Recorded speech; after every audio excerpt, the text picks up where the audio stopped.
Un lugar donde hay felicidad, un lugar de adoración, donde Dios nos da libertad, alegría, gozo y bendición. A la iglesia, en familia, vamos todos a cantarle, tributarle, alabanza, honra, gloria y honor a Jesús.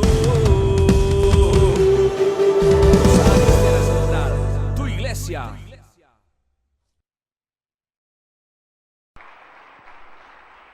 Este texto es un texto que muestra la condición del ser humano, pero también la obra de Jesucristo en la cruz del Calvario. Ahí en el versículo 2 dice la Biblia: en los cuales anduviste en otro tiempo, siguiendo la corriente de este mundo, conforme al príncipe de la potestad del aire, el espíritu que ahora opera en los hijos de desobediencia. El apóstol Pablo habla de la condición del ser humano sin Dios. La realidad es que nosotros, por naturaleza, cuando nacemos con un gen que se llama iniquidad, que nos conduce a pecar. El ser humano, desde su concepción, tiene algo que se siente atraído hacia lo malo. Y la realidad es que cuando nosotros estuvimos alejados de Dios, cuando nosotros aún no tenemos a Cristo en el corazón, vivimos vidas donde estamos a la merced, dice aquí el texto, del príncipe de la potestad del aire. Ahora veíamos esta obra teatral donde Satanás se disfraza como mago. Y esto nos muestra de que el diablo es real. El diablo está denominado como el príncipe que opera en este mundo, queriendo inducir al mundo al pecado, a la maldad, a los vicios. Y desde que somos pequeños, Satanás busca cómo atarnos a los pecados, porque cuando uno comienza a ceder a un pecado, cuando uno comienza a ceder al licor, a la droga, a la rumba, a la fornicación, uno sin darse cuenta queda atrapado a esos pecados. Yo recuerdo realmente mi vida sin Dios, porque aquí donde usted me ve con esta carita de angelito, yo era medio gamincito también. Y viví una época en la cual en mi corazón comenzó a haber rebeldía hacia mis padres, hacia lo que ellos me decían. Comenzó en mí en haber un interés por probar el mundo, porque yo salía y tenía amigos en el colegio mundanos, algunos fumaban, otros consumían droga y comenzó en mí a despertarse ese interés, pero sin darme cuenta comencé a quedar atrapado en esos vicios, en esos pecados. Y lo que yo puedo recordar de esos momentos no es una vida feliz, sino una vida llena de vacíos, una vida llena de culpabilidad. Hasta el punto, recuerdo en mi adolescencia, llegué un día a mi casa, en la parte de afuera de mi casa había una silla y esa vez no había nadie en mi casa, yo toqué, timbré, nadie me abrió. Yo me senté en esa silla y nunca se me olvida ese momento porque fue el único momento en que sentí un pensamiento de muerte, donde me acosté en esa silla y lo único que quería era morirme. Quería aún suicidarme, ya no le encontraba sentido a la vida. Y la realidad es que eso es lo que ofrece el mundo, una vida supuestamente de alegrías vanas, pero conducen a un momento de soledad y de vacío. En estos días, precisamente con este pie medio chueco que lo he tenido estos días por un esguince que tuve, estuvimos visitando un médico que me revisó y yo siempre que encuentro la oportunidad, siempre le predico a la gente, siempre le estoy predicando a la gente y me le metí al médico y le dije: ¿usted qué opina de Dios? ¿Usted qué piensa de las cosas de Dios? Y él me decía: realmente yo no tengo tiempo para Dios, eran las palabras de él. Pero Dios me puso una palabra en mi boca para él y le dije: una persona que no tiene a Dios tiene un vacío. Y esa persona me miró, ese doctor ya adulto me miró a los ojos y como que lo confronté y me decía: la realidad es que yo tengo un vacío. Toda persona sin Dios tiene un vacío. Y el diablo, de una manera engañosa, quiere llenar ese vacío con cosas mundanales. Y allí es donde está el vicio, el pecado. Allí es donde están las ataduras que nos oprimen, que nos dañan. Esos errores que nos lleva a cometer el pecado, que en vez de llenar ese vacío nos lleva a estar más sedientos y más necesitados de algo que muchas veces no sabemos qué es. Pero la realidad es que el ser humano sin Dios es un ser humano vacío. Porque Dios, cuando nos creó para tener comunión con Él. Pero cuando el hombre decidió pecar, decidió también sacar a Dios de su corazón. Y al Dios salir del corazón, quedó ese vacío en el interior. Y es tremenda la condición de cómo se encuentra el ser humano sin Dios. De cómo se encuentran los matrimonios sin Dios.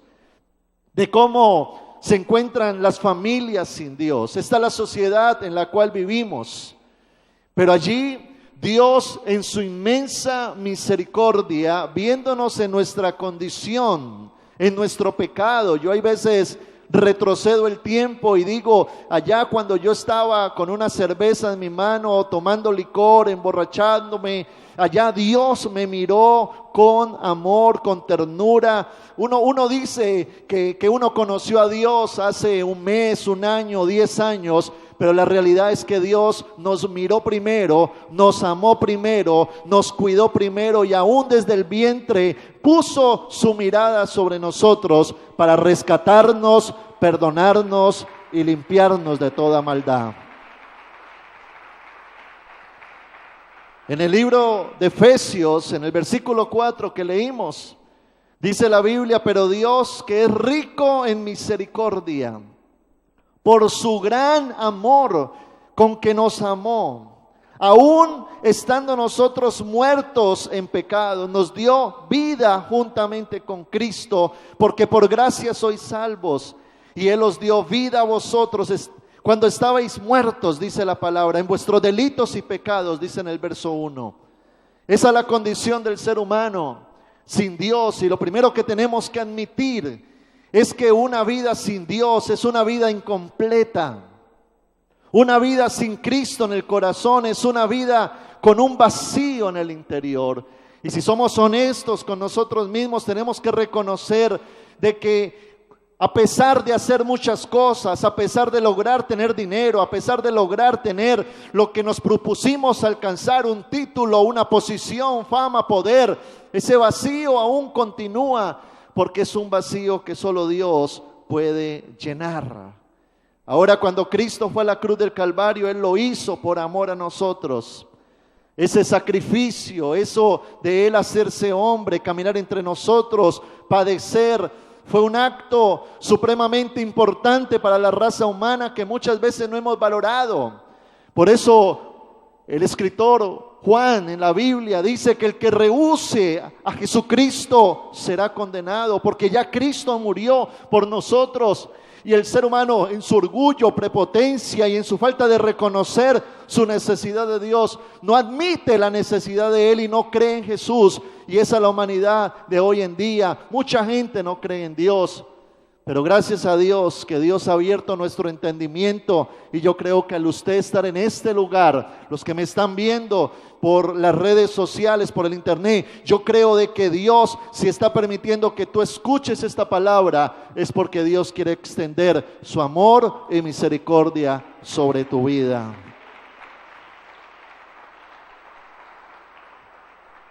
Ahora, ¿qué hace Jesús en nosotros? En primer lugar, Jesucristo nos redime. ¿Qué significa redención? Significa de que Cristo, al vernos en la cautividad, en la atadura, en ese vicio en el cual estamos atrapados, en esa mentalidad en la cual estamos subyugados, así como veíamos la obra al final, como esta joven cae al piso porque ya le ha vendido su alma al diablo, ya el diablo ha tomado posesión de ella, de su mente, de su corazón. Ahora Jesucristo viene para libertarnos. Toda persona que peca queda esclava del pecado. Y algo que tenemos que admitir es que al igual que un prisionero en una jungla que está encarcelado, de igual forma nosotros al pecar quedamos presos, quedamos atados, quedamos oprimidos, y por eso hay tanto pecado que el hombre no puede dejar aunque quiera. Tanta atadura que hay en la vida del hombre que aunque el hombre no quiera hacer cosas, las termina haciendo porque hay una cautividad. Pero le tengo una buena noticia, y es que Jesucristo pagó el precio de nuestro rescate. Cristo vino, se hizo hombre, fue a la cruz del Calvario, derramó su propia sangre por nosotros. Primera de Corintios, capítulo 6, verso 20, dice la Biblia: porque habéis sido comprados por precio. ¿Cuál es el precio que dio Jesús por ti? Su vida. Porque habéis sido comprados por precio. Glorificad pues a Dios en vuestro cuerpo y en vuestro espíritu, los cuales son de Dios. Y en el momento en que Él pagó el rescate, muriendo, por eso Cristo murió, por esa razón, por ti. Porque había que pagar un precio por nuestra libertad. Colosenses 1:13 dice la palabra: lo que pasa ahora, el cual nos ha librado de la potestad de las tinieblas, nos ha librado de la potestad de las tinieblas y trasladado al reino de su amado Hijo Jesucristo. Nos libró, porque ningún demonio puede estar de pie frente al poder de Jesucristo. Y así como vimos en la obra que Jesús aparece y los demonios tiemblan, de igual forma Jesucristo mismo, dice la Biblia, que descendió a los mismísimos infiernos y llevó cautiva la cautividad y rompió toda acta de decretos que nos era contraria, y tomó nuestra maldición, nuestro pecado, y la clavó en la cruz del Calvario para que usted y yo fuésemos libres en el nombre de Jesucristo de Nazaret.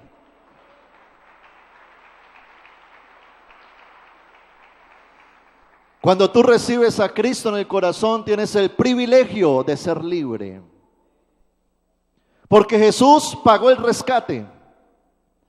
Te tomó de la mano y te trasladó a su casa, que es el reino de Dios. Algunos preguntan si es posible ir al cielo sin conocer a Jesús. Hay muchas religiones, muchas creencias. Alguien me decía: entonces, si alguien nunca conoce de Jesús, nunca es salvo. Yo me pregunto, si no es Jesús, entonces ¿quién pagó tu rescate? Porque para nosotros ser libres necesitamos que haya alguien que nos libere. Porque nuestra condición humana, llena de pecados, de maldiciones, de errores, de imperfecciones, no tenemos la capacidad. En el Antiguo Testamento Dios les puso un estándar al pueblo israelita y les bajó los mandamientos y les dijo: el que cumpla los mandamientos a cabalidad, ese es santo entonces. Pero nadie los pudo cumplir. No solo fueron 10 mandamientos, son 613 mandamientos descritos en el Antiguo Testamento de una persona perfecta. Nadie en el Antiguo Testamento pudo cumplir a cabalidad esos mandamientos. Solamente Jesucristo, Dios hecho hombre, pudo cumplirlos a cabalidad. Y por eso Él fue a la cruz del Calvario diciendo: yo, siendo perfecto, muero por ellos, para que ellos en mi perfección sean perfeccionados. Así es que la Biblia dice que en ningún otro hay salvación, porque no hay otro nombre dado a los hombres en quien podamos ser salvos. A no ser Cristo, entonces ¿quién va a ser quien te rescate? La oportunidad que tenemos es la de conocer a Jesucristo. Y cuando Cristo nos redime, sucede un segundo paso, y es que Él nos santifica. No solamente Él va a la prisión, paga nuestro rescate y nos libera, sino que ahora Él comienza a limpiar nuestra maldad, nuestros errores, porque venimos siendo pecadores, venimos con la cara sucia, venimos llenos de maldad, llenos de errores, llenos de imperfecciones. Todos aquí hemos cometido errores. Pero dice la Biblia en el libro de Isaías capítulo 1, versículo 18. Dice la palabra: venid luego, dice Jehová, y estemos a cuentas. Póngame el versículo, por favor. Isaías 1:18. Venid luego, dice Jehová, y estemos a cuentas. Si vuestros pecados, dice la palabra, fueren como la grana, como la nieve serán emblanquecidos. Si fueren rojos como el carmesí, vendrán a ser como blanca lana. ¿Qué es lo que hace Dios? Dios nos perdona y nos limpia. Él entra en un proceso que se llama transformación. Porque Dios no quiere dejarte igual que como te rescató. Dios quiere hacer de ti una persona digna. Es como si se tomara una persona, no sé si usted recuerda lo que hemos vivido en Colombia, cuando van allá y sacan a alguien que pagaron su rescate, quizás lo tienen por allá en una selva secuestrado, y esa persona sale toda barbada, toda demacrada, todo mal vestido porque lleva años quizás allá. Pero ahora la tarea no solamente es pagar su rescate, sino recuperarlo. Que esa persona adquiera su valor de nuevo, ponerle unas nuevas vestiduras, limpiarle el cuerpo, arreglarle la apariencia, revisarlo en su salud para que pueda recuperar su salud. Eso es lo mismo que hace Jesucristo con nosotros.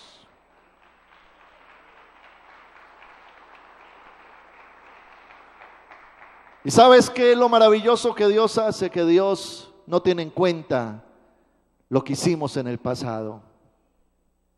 Isaías 43:25 dice la Biblia, hablando de Dios: yo soy quien borro tus rebeliones por amor de mí mismo, y no me acordaré de tus pecados. ¡Wow! Ese amor de Dios echa fuera el temor, porque el temor es producido por la culpa. Y la culpa es producida por el pecado. Cuando uno peca, hermano, viene una sombra que lo comienza a perseguir a uno, que se llama culpa. Y el ser humano vive con culpa. Esos recuerdos de sus errores, de sus fallas, esa culpabilidad que domina su mente y lo vuelve temeroso. Pero cuando nos encontramos con Jesucristo, Él nos limpia de toda maldad, de toda contaminación. El Salmo capítulo 103, versículo 3 al 4. Dice el salmista que Él es quien perdona todas tus iniquidades, el que sana todas tus dolencias, el que rescata del hoyo tu vida, el que te corona de favores y misericordias. Ese es Dios, ese es su amor, ese es su perdón. Dios hace eso en nuestras vidas. A mí me costó encontrar el verdadero perdón y poder superar mi pasado. Y recuerdo que aunque era cristiano, aún tenía culpa en mi mente. Pero llegó un momento donde Dios se reveló a mi vida y Dios me dijo: Samuel, yo no solo perdono, sino que yo también olvido.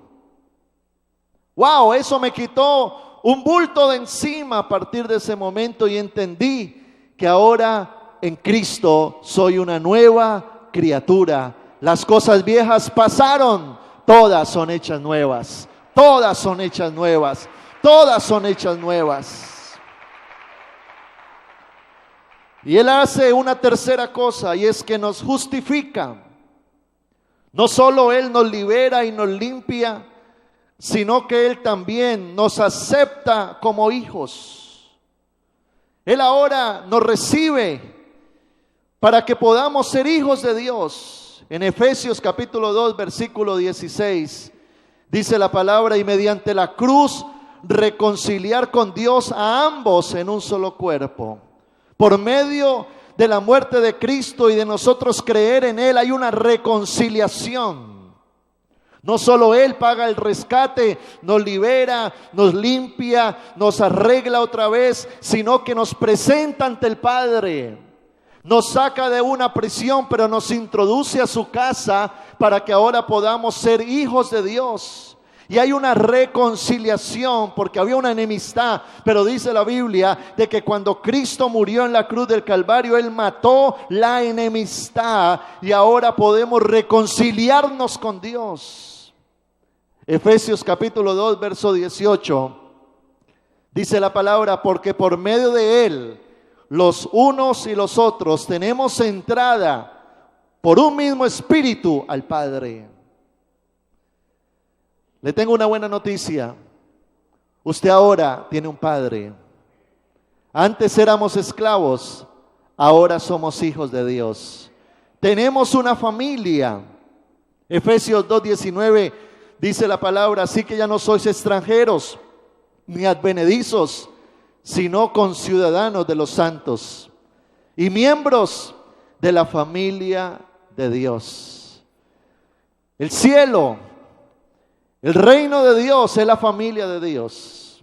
Allá están los santos, están los ángeles, la gloria de Dios. Y dice la palabra que somos conciudadanos con los santos. ¿Qué es conciudadano? Usted y yo somos conciudadanos en Colombia. Si usted nació en este país, usted es colombiano como yo lo soy, somos conciudadanos. Ahora dice que por medio de Cristo somos conciudadanos de los santos. Es decir, de que usted es conciudadano del apóstol Pablo, usted es conciudadano del apóstol Pedro, usted es conciudadano aún del mismo Jesucristo, porque dice que Él es nuestro hermano mayor.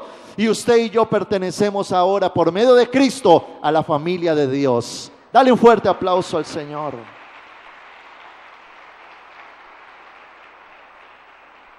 Y eso de que Cristo nos redimió, nos santificó y nos justificó, son las tres obras de la cruz. Ahora nos provee dos cosas. En primer lugar, una paternidad. Y en segundo lugar, vida eterna. Cuando hablamos de paternidad, significa de que ahora somos hijos de Dios. Dios no solamente te liberó, te santificó y te aceptó, sino que ahora Él dice, ahora yo soy tu Padre.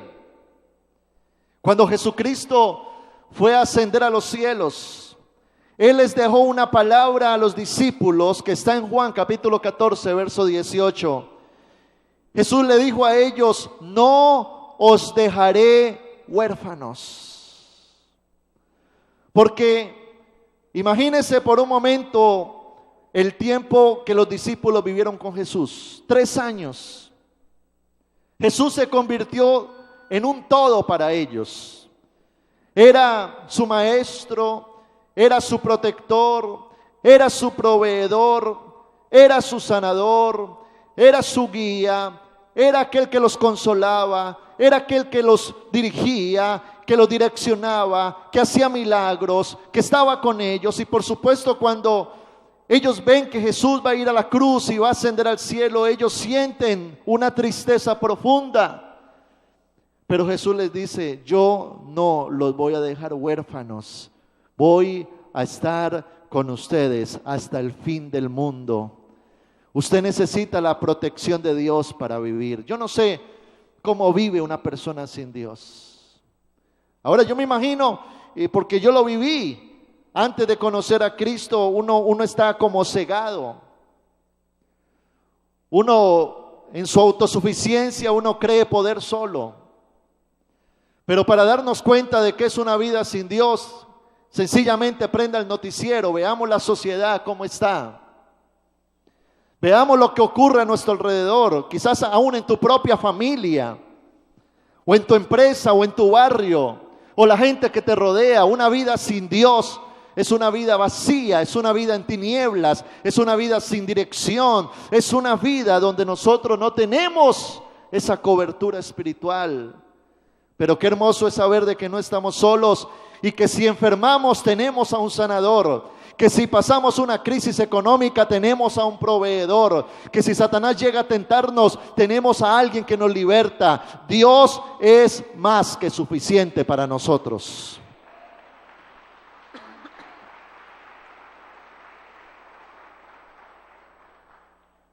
Y no solo nos dio su paternidad en esta tierra, sino que nos dio el tiquete para irnos para el cielo. ¿Cuántos tienen ese etiquete en sus manos? Dice la palabra de Dios, Efesios 2:6, lo leímos. Dice, y juntamente con Él nos resucitó. Y asimismo nos hizo sentar en los lugares celestiales con Cristo Jesús. Esta es una palabra profética. Porque note, Jesús murió en la cruz del Calvario. Como cualquier persona muere.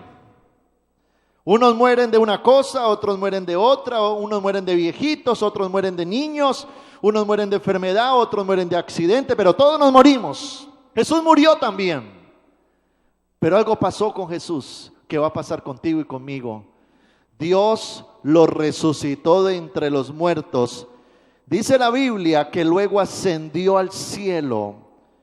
De una manera corporal se fue elevando. Eso dice la Biblia, se fue elevando. Los discípulos, más de 450 personas lo vieron resucitado y que se fue.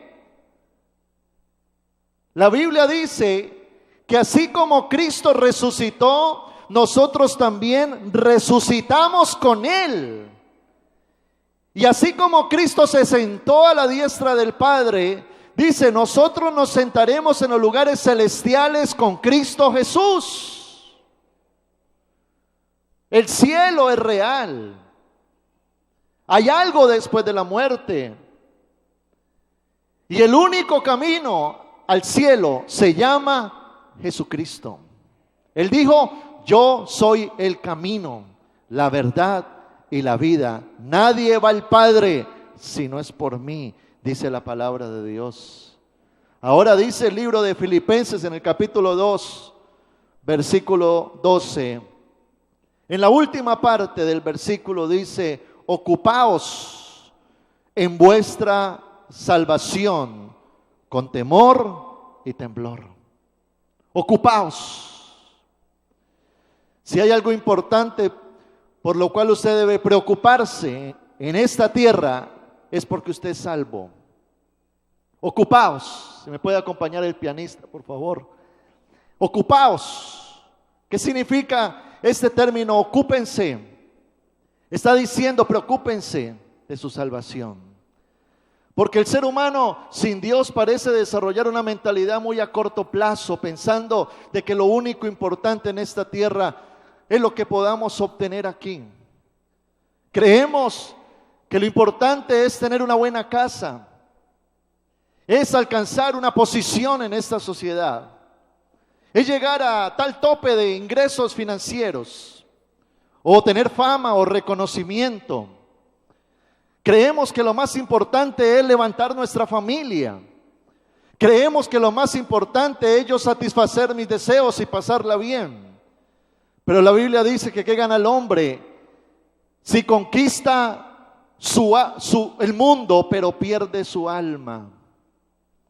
Si hay algo por lo cual debemos de preocuparnos los creyentes, aquellas personas que vivimos en este planeta, es por tener a Cristo en el corazón y tener la seguridad de que si hoy, domingo 20 de mayo, muero, me voy para el cielo con Dios.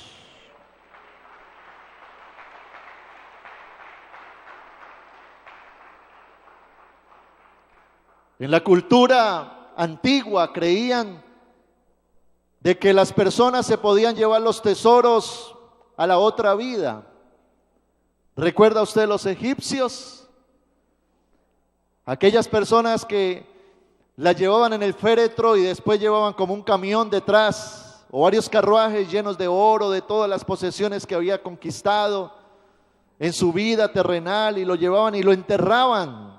Eso pasó mucho con algunos indígenas, y esas son las famosas huacas, porque no es cierto de que se llevan el oro, Sabroso para el que se encuentra la guaca.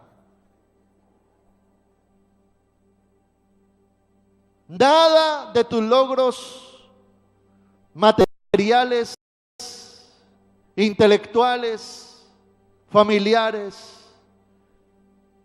van a ir contigo al cielo. ¿Cómo nació usted? En bola. Y en bola se va. Esa ropa que le ponen en el ataúd, ahí se quedó. Eso no subió al cielo. ¿Por qué no preocuparnos más por nuestra vida espiritual?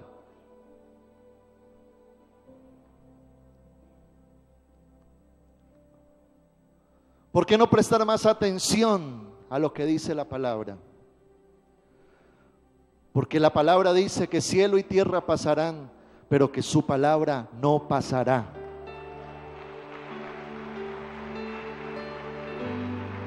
Cielo y tierra van a pasar. Aún este mundo es finito. Va a llegar un momento donde el mundo se termina.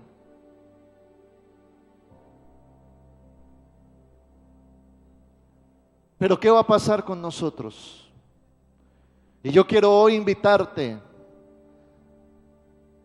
Quizás hayan personas acá que no han prestado atención al mensaje de la cruz, no entendiendo que es el salvavidas que Jesús nos tira del cielo para que usted y yo nos prendamos y podamos ser salvos de la tormenta. Hay una historia que quizás usted conozca del Antiguo Testamento, la historia de Noé.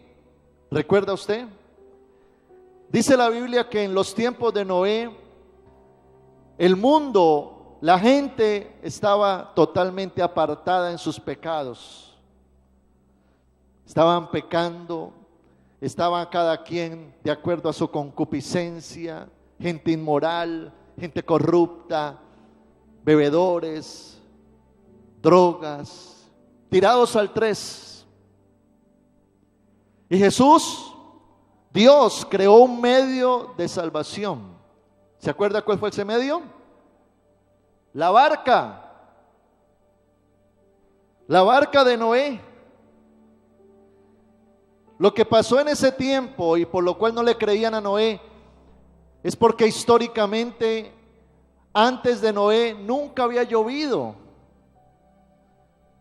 La tierra regaba, era de manera subterránea, de abajo hacia arriba, el agua. Y ahora aparece un loco diciendo que va a llover y que el mundo se va a inundar. Pero él está creando una barca tan grande donde todos caben. Pero dice la Biblia que todo el mundo ignoró a Noé. Lo ignoraron. Los animales fueron más obedientes que los hombres. ¿No nos confrontará eso? Los animales fueron más obedientes que los hombres. Y dice que comenzaron a caer las gotas. Y el agua comenzó a llenar la tierra y comenzó a subir el nivel del agua. Y la gente ya comenzó a ver el agua por acá y luego por acá. Y se acordó de Noé, de esa barca tan grande, y corrió. Pero cuando corrieron, ya la puerta estaba cerrada. Esa es una palabra profética para este tiempo. Porque en el libro de Mateo capítulo 24 Jesús dijo que Cristo va a volver por su iglesia y dice que el mundo estará como en los tiempos de Noé. Y aquel que crea en Jesucristo, ese será salvo. Ese será salvo. Qué lindo que hoy tengamos la oportunidad de ser salvos. Y te quiero inculcar algo. Dice la palabra, cuiden con temor y temblor su salvación. No negocie sus principios, sus valores, sus creencias. Usted puede prosperar, pero no a costa de su salvación. Primero asegure su salvación, luego salga a prosperar. Hay gente que se distrae tanto en el mundo, el trabajo, las preocupaciones, no ora, no lee la Biblia, se aleja de Dios, no le importa faltar a la iglesia. Porque están como en el tiempo de Noé, creyendo que eso no va a pasar. Y no vemos que todos los días mueren personas, suceden catástrofes. Yo le preguntaba a alguien en estos días, le decía, ¿le tienes temor a la muerte? Y esa persona, yo creo que nunca le habían hecho esa pregunta en su vida. Me miró así como que pensó, ¿qué digo? ¿Qué digo? ¿Qué digo? Y me decía, la verdad es que yo no sé para dónde me voy a ir. Porque Dios puso eternidad en el corazón del hombre. Por eso es que hasta el más ateo, cuando se está cayendo el avión, dice, ¡ay, Dios mío! Porque el ser humano en su interior sabe que hay algo después de la muerte. Y yo quiero decirle algo, sin importar cómo la pase usted en la tierra, lo más importante es que usted al morir se vaya para el cielo con Dios. Váyase para el cielo con Dios.